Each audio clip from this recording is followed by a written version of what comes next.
Hi, I'm Pastor Mark David. Welcome to today's edition of PowerPoints as we continue to talk about peace in the home.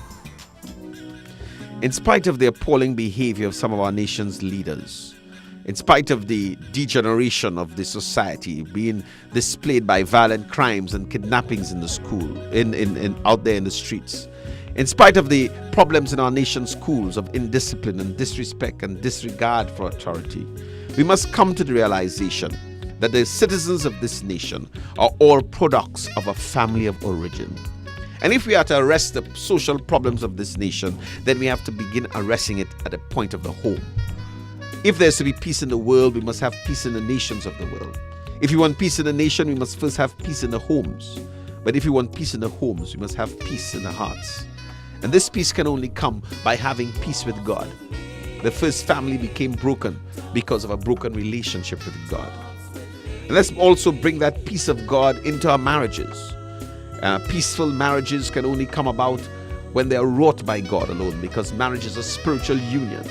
It's much more than natural affection or infatuation. It's much more than a piece of paper, more than a legal contract, more than the bearing of offspring. Marriage is a mystery of mutual submission. Marriage is a mystery of mutual love. Marriage is a mystery of union. The husband is to love his wife as himself, and the wife is to reverence, respect, and esteem her husband. Marriage is a mystery of mutual love, submission, and union. And when this is understood and practiced by both parties, there will be peace in a marriage. But then we also need to have peace in parenting. And Ephesians chapter 6, verse 1 to 4 is very important in this regard. One of the major causes of tension in the home is the failure to heed to the instruction of God's word. God says children are to obey and honor their parents, and parents are not to provoke their children, but to nurture them in the Lord. Children are to obey their parents in the Lord. So there's a limit to the child's obedience. When a parent is not acting in the Lord, the parent is not to be obeyed. Children are to obey their parents in the Lord because this is what pleases the Lord. But children are also to honor their parents, and this comes with a promise that all will be well with them and their life will be long on the earth in which they live. So children are to esteem and honor and value their parents, regardless of the age of the child. And parents are not to provoke their children to wrath, which can be done by not accepting the fact that things are going to change. We cannot force our children to live in our generation. Our generation has passed. Also, this can be done by over control of a child. A child can also be provoked by under control, pampering the child for several reasons. And a child can also be provoked by living an inconsistent lifestyle before the child. Parents are to bring their children up in the ways of the Lord, in the nurture and in the admonition of the Lord. The word nurture means the whole training and education of children, which involves the cultivation of the mind and the morals, the commands and admonitions, reproof and punishment, correcting mistakes and curbing the passions, and increasing the virtue. The word admonition means counsel, exhortation, correction.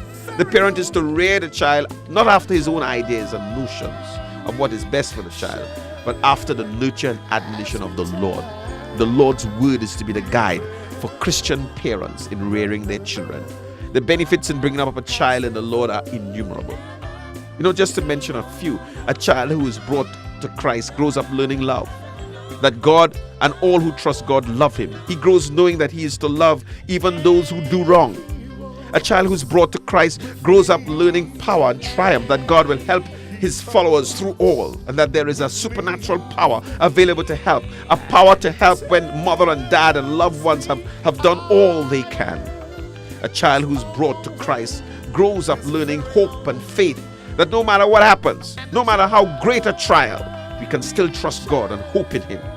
He has provided a very special strength to carry us through the trials of this life, no matter how painful, and that he has provided a very special place called heaven, where we will carry us and our loved ones when we face death. A child who's brought to Christ grows up learning the truth of life and endurance and service, that God has given us the privilege of life and of living in a beautiful earth and universe, and that the evil and bad which exist in the world is caused by evil and bad people, that despite such evil, we are to serve in appreciation for life and the beautiful earth upon which God has placed us. We are to work and work diligently, making the greatest contribution we can. Tomorrow, God's willing, we'll talk a little more about this peace in the home. I'm Mark David, and this has been PowerPoints from the Open Bible.